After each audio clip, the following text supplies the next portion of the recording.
My name is Ben Fry. I am co-founder and managing director of Expert Thinking. And I'm talking to you, Trem, because we have won the Best Use of Cloud Technology Award for our use of cloud technology, funny enough.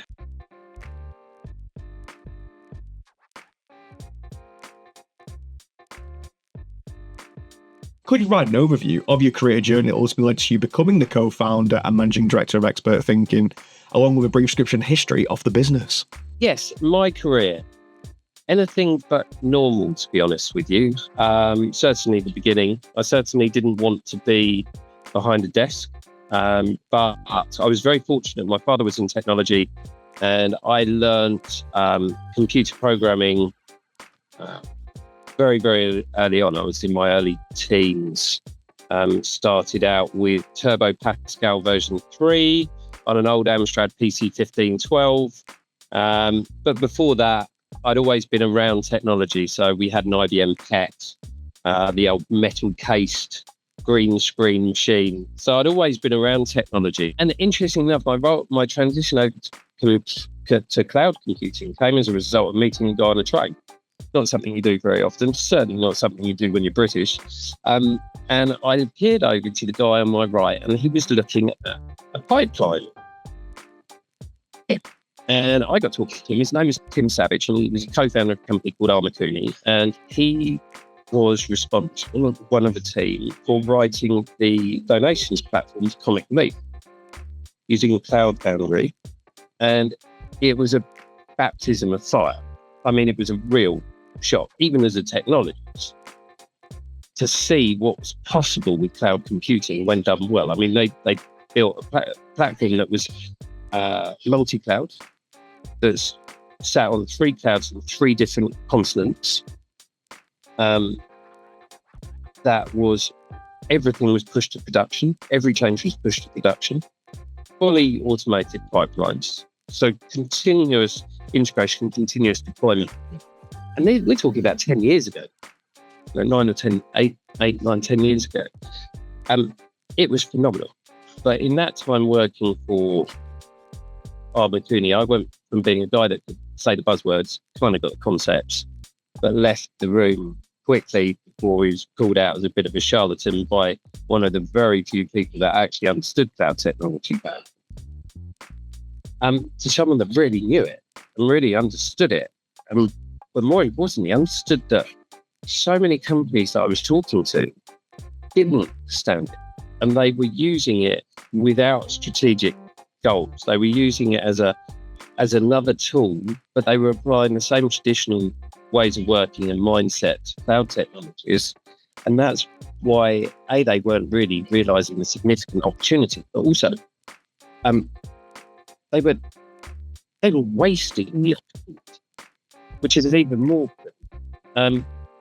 So during my time at Armacuni, I'd met up and rekindled my relationship with John Shortt.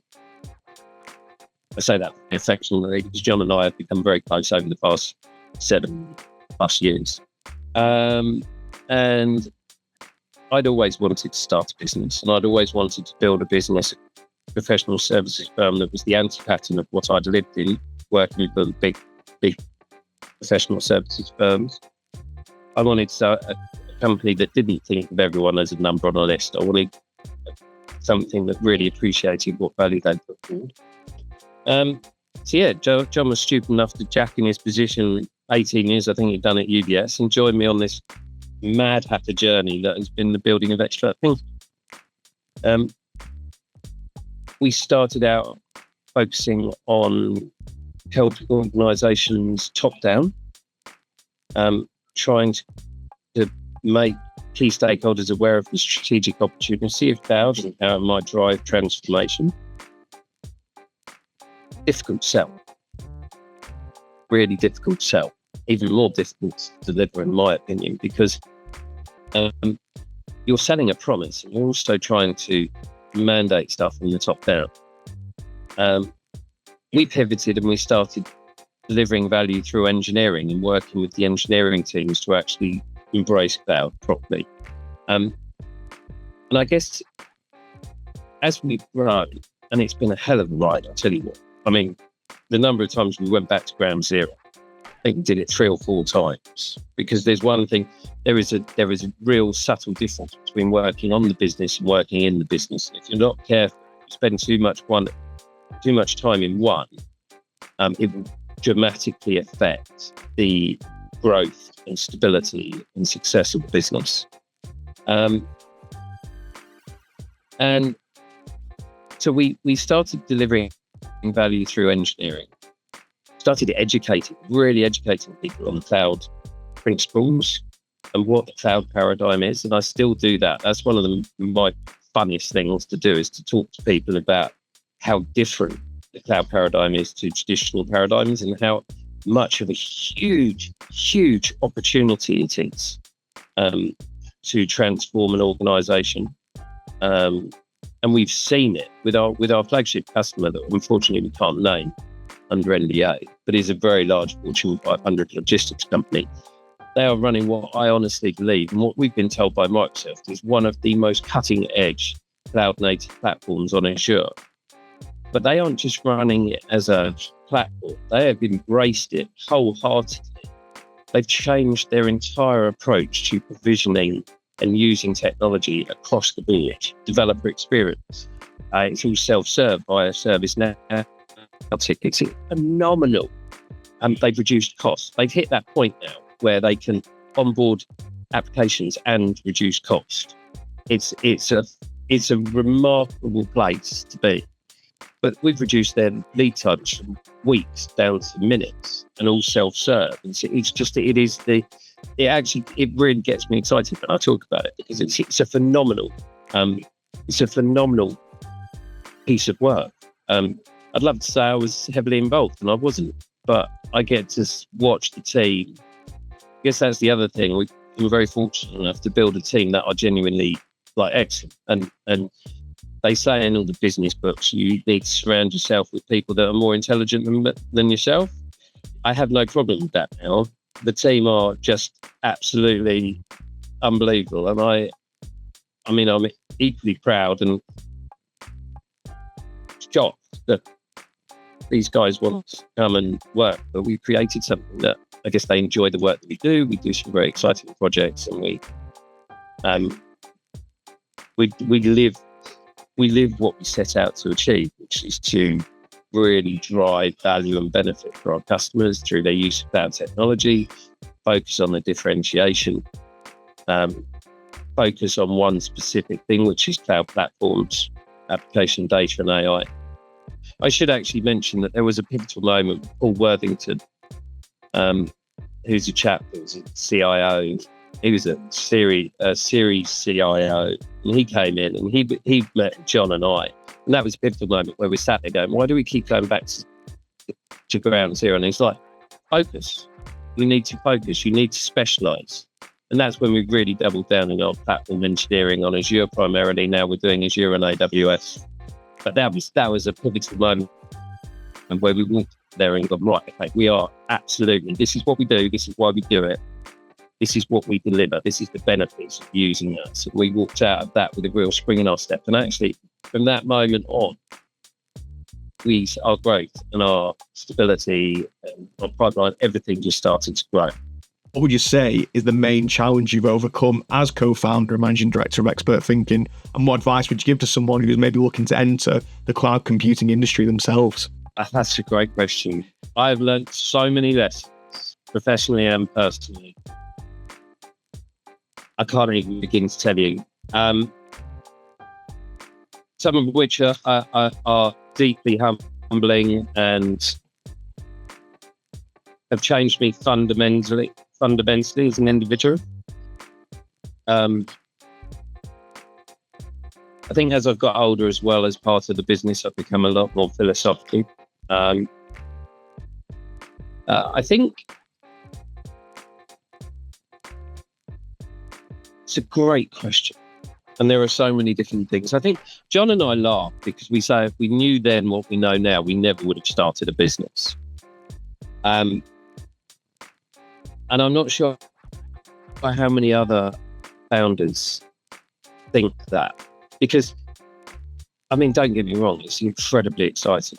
I've learned so much, and every day is an exciting day. Especially now, actually, it ebbs and flows. Don't get it wrong. There are periods, quite long periods. Bearing in mind, my longest tenure at a company was about 3 years. That was about my lot, and I've been doing this for 7 years. There have been long periods of just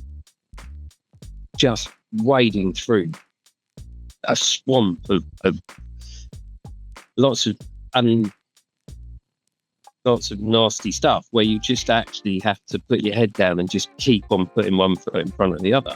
But then the flip side, there are a terrific highs come with it. So one of the best pieces of advice I would give anyone is that you have to balance it. You have to remain level-headed throughout. The other piece of advice I'd give personally is you've got to be careful what you wish for, and never, ever forget what really is important in life. Because I'll tell you what, and this is very dear to my heart, your personal life and what you achieve in your personal life versus your professional life. Your professional life is never something that you'll ever look back on wishing you'd invested more time in. You will, however, if you neglect your personal life, you will always regret that moment. But in terms of the cloud technology space, I mean, the thing is with technology is it moves so bloody quickly. It's so difficult to keep up with it. To have the thing that I think is I've found really, really important personally, and I can't talk for the engineers and the consultants because they will all have a different view of it. And there's been some quite good publications on LinkedIn of what different people feel are really important in terms of skills to be able to join cloud consulting. The thing that I found really, really important in my experience is, one, always try to understand what you don't know. So at least accept what you don't know. B, be careful who you take advice from, because invariably they don't know either. They're just making it up. C, never be afraid to ask questions and appear like you're the stupidest person in the room. And specific to technology, what's really interesting is, in my opinion, the founding principles of technology have never changed. Right? The way we employ them, the way that we the move from on-prem data centers to massive cloud, essentially data centers. The fundamental foundations, the principles of computing have never changed. They've tweaked here and there. But I think that's what I found really, really important, is that if you have a solid understanding of the principles of computing, then you can apply that to almost everything in the technology space. Yeah, I think that's probably it. I could go on for hours about that. But what would you attribute as the main reason for your business's success? Wow. Okay, that's quite an easy one. Although there are a lot of different reasons for it. The people. I kid you not. When I look at the team and what the team bring and how they work together, I mean, I'm gobsmacked. They are, without a doubt, the most incredible bunch of people. They are incredibly talented. They are incredibly passionate. And they get it, right? So when I said earlier that we set out to create the anti-pattern of the big technology professional services firms, we've achieved that, both in terms of the talent that we attract, but also the culture that we foster. We're quite picky with who we choose to join the team. We rely a lot on recommendations from existing team members. Culturally, we like people to leave egos at the door. We don't like politics. We don't like, every organisation suffers it. And as we get bigger, you get little pockets of people that try to operate in ways that aren't really within the culture of the organisation, the culture that we're trying to achieve. But we nip that in the bud. And it's never personal. It's that we have to be open. We treat everyone as adults. That's really important. We accept that life happens to everyone, right? So we try to be a very caring organisation for the staff. It's all about win-win. It's all about mutual benefit. It's all about collaboration. The other reason is John. I'm a very difficult person to work with. John and I literally are polar opposites, which means that we have, I think, had one argument in 7 years, and that was something that I really, really pushed for. And afterwards he said, Ben, let's not do that again. He's like a bit of a father figure. He's 10 years old. He's very patient. It's completely opposite to me. And that has worked really, really well. Especially recently because we pivoted. I was taking the lead a few years, but then we realised we got to a size where actually I could like to call it agile, some people would call it chaotic nature, didn't serve the business well. And John, who's far more calm, far more structured, far more process orientated, has taken the helm, and it actually is, within weeks, I saw a huge difference, just consistency. Meetings were better managed. The team felt more comfortable with where they were going. There wasn't ever going to be a shift in direction. It was so that worked well. We probably should have done that a year before we actually did, but we recognised it at a time. There are several really key members of the team that have come on board at points, and they've like literally accelerated our journey. Now, we've been chugging along at 60. James Wing came on board and we accelerated to 90. A little bit later on, Alex Brightmore came on board and went to 120. You know, so our velocity, there were several key members of the team. The practice leads, the principals, the way they collaborate is phenomenal. But we have a very autonomous approach. That's really important, and that helps because it goes back to treating people like they're adults, right? You don't need to micromanage people. You just need to make sure that they're all broadly heading in the right direction. So high autonomy, high alignment works quite well for us here. It's something that we try to focus on. More recently, I think I should also call out Emma Pegler, who has really helped drive customer success and the formality of the business in terms of that. She's brought a great deal of passion and knowledge to the company. And then Ross Holiday and Vicky, Ross came on board as our sales director. And he really gave, that was a real focus to give us, to help us grow. He came on board and took that on, and that's really helped us. Where we are now is a million miles away from where we were 9 months ago, 12 months ago. And we are growing at a rate. I mean, our pipeline is the strongest it's ever been by probably a multiple of a million. It's just that we've got visibility out way beyond what we ever had before. We're engaging organisations that, quite frankly, you know, you'd give your left arm to be able to talk to, and we're close to, we're heavily involved in conversations and discussions. And then, of course, Vicky has helped build our brand awareness, which has been really important. And a little while ago, we signed an RPO with Apollo Solutions, and they've really helped raise our employee brand as well. So it's really bringing together a bunch of really, really clever, nice people. They each know what they're good at, and just letting them do their thing. And then just occasionally you just nudge their direction a little bit to the left or to the right, so that everyone's broadly working towards the same goal. And just kind of step back and watch the magic. Since winning that award specifically, how has that affected your business, would you say, both internally and externally? The thing is with the awards is that it's great recognition. It's great recognition for the team, and it's great recognition for the company, for prospects and customers. There are some people out there that are a bit critical.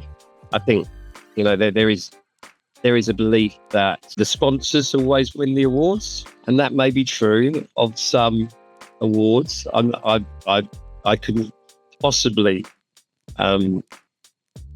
comment on that.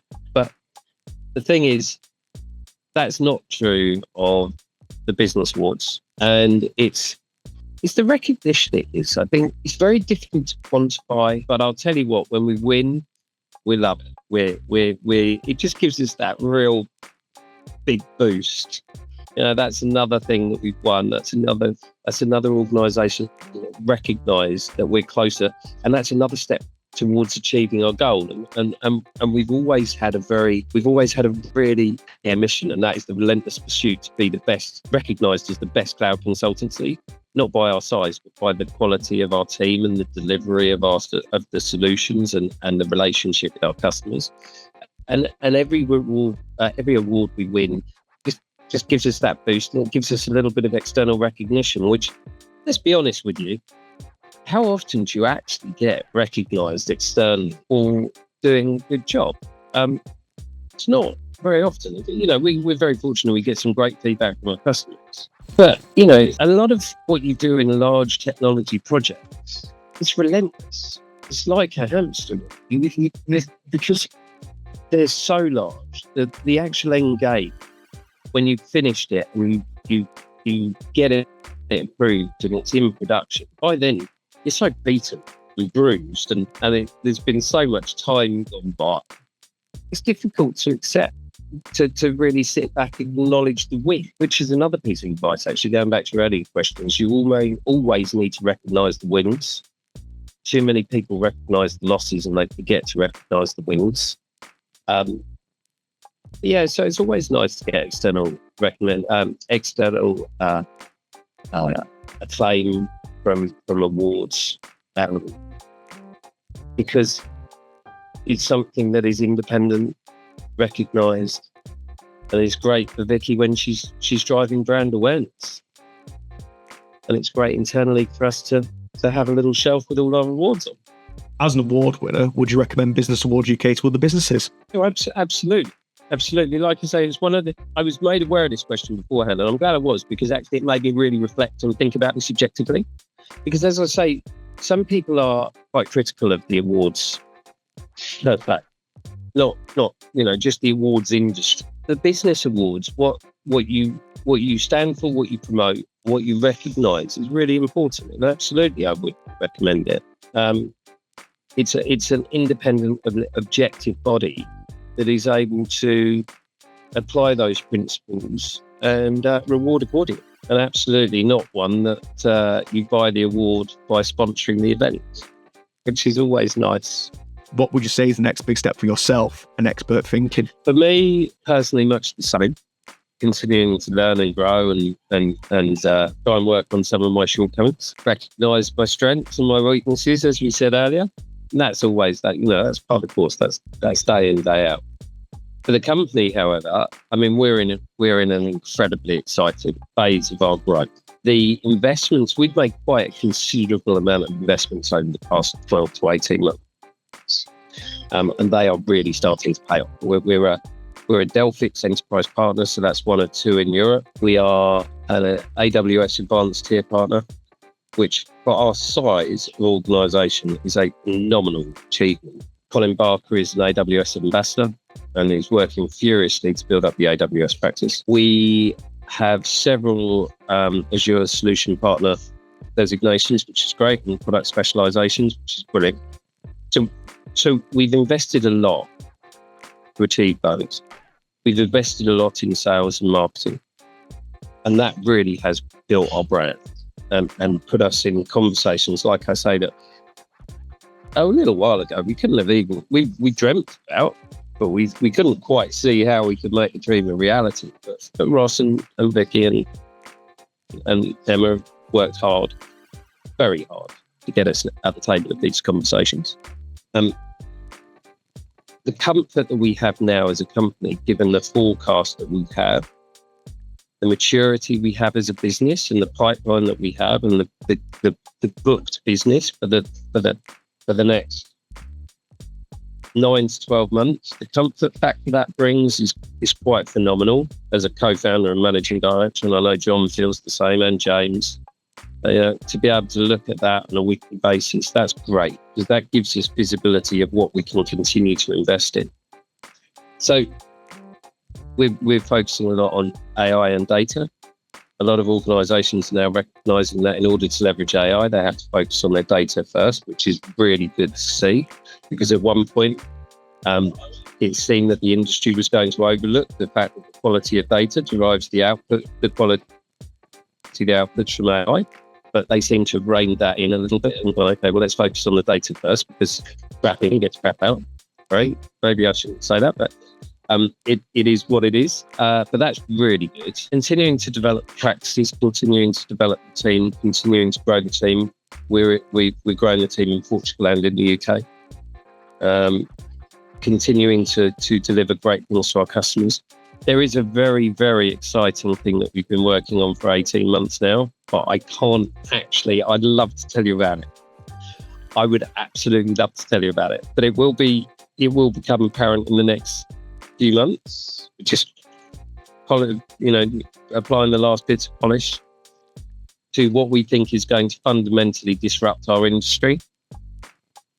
But yes, I can't really, I would honestly, I'd love to tell you about it because it is the most exciting thing, but I can't.